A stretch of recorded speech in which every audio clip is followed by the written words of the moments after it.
Welcome back, guys. Today I'm going to take you through my top 5 UFC5 combos. These are some combos you'll definitely be able to add to your arsenal to just help you get to that next level. And yeah, these are just some moves that I consistently use throughout my fights and help me get knockouts, and I generally add them to some combo sequences I hope you guys enjoy. In number 1, the jab cross spinning kick. Now, with this type of move, I tend to use it offensively. It's not something you'd really want to use defensively. You'd end up kind of getting caught out with a cross or something of that nature. One thing to note with the jab cross spinning kick is when you throw the jab and the cross, you got to take a minute before you throw the spinning kick, otherwise you end up throwing a leg kick. So there is a bit of a timing thing to do with this, but it is definitely a good combo to add to your arsenal, and is a good combo to catch your opponent off guard. One good thing about this combo is that you could also mix it into the spinning body kick. Now, the spinning body kick is best used defensively in my opinion, or if you do see your opponent blocking high, it is something you can switch up to, but yeah, I tend to use it defensively. As you can see in this clip, it does push back the opponent and also inflicts damage, so it can help create space, which is great. In number 2, the rear body cross lead uppercut. Now, this can be done on PlayStation in the orthodox stance by hitting L2 triangle and R1 square. This is best used when you see your opponent blocking high. This will generally make them shift their guard, because they might think you might go for another body shot, or they might try to go for a return shot, but the lead uppercut is a pretty quick shot, so you often catch them out. There is a caveat to this. The one issue with this is if you see your opponent throwing a lot of uppercuts, if you get caught out doing this, you can get knocked out, so keep that in mind. If you do get caught out throwing this, don't say I didn't warn you. I would generally avoid throwing this type of shot if they're throwing a lot of uppercuts, so that's just me. Do it at your own discretion.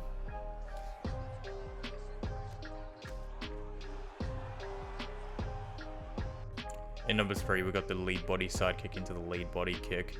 Now, only certain characters will be able to do this. So you got your Whitakers, your Holloways, your Edsons, and your Adesanyas, obviously.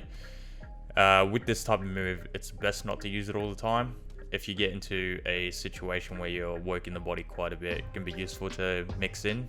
It can get predictable when you're throwing that lead body side kick. It's fairly easy to defend against, so if you get caught doing that, it's not the greatest thing. In a general sense, if you're working the body quite a bit, this is one of those moves you can add into your arsenal. Sometimes I'll find myself starting off in the fight with it, so after a glove touch I might throw this to throw them off guard. Usually they won't defend it. In this case, you can see I've used it defensively to push him back and then kind of work the body from there, and then I've ripped back to the body here.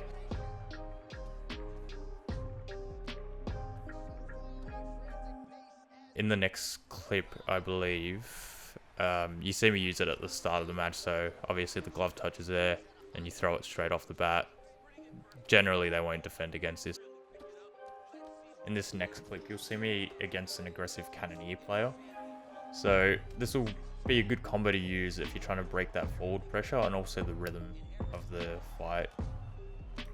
In number 4, you've got the dummy cross into the roundhouse kick. So with this particular one, you're pretty much just throwing the cross. You're not throwing it to land it necessarily. You can land it in some instances and go into it, but in this particular situation, you've got a bit of distance from the opponent and you've just thrown it to get a reaction out of them.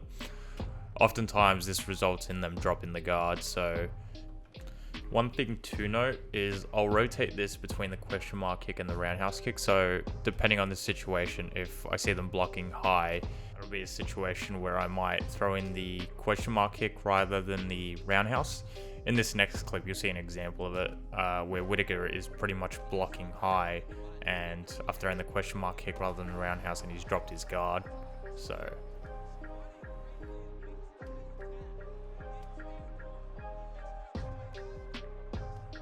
in this next clip, you'll see me as Wonder Boy. Here I'll pretty much throw the dummy cross, which will cause the Robbie player to drop his guard, and it will lead to a rock. So this is one of my primary moves I do use, and is always effective. In number 5, we've got the double jab into the rear overhand. Now, with this particular one, it's fairly simple, but it's led to plenty knockouts and even knockdowns for myself. The only thing with this is that it does leave you open for a brief moment, but oftentimes I find that it's more effective than not, and is a staple of one of the primary combos that I throw in matches. In the next 2 clips here, you will see me get both a knockdown and a knockout.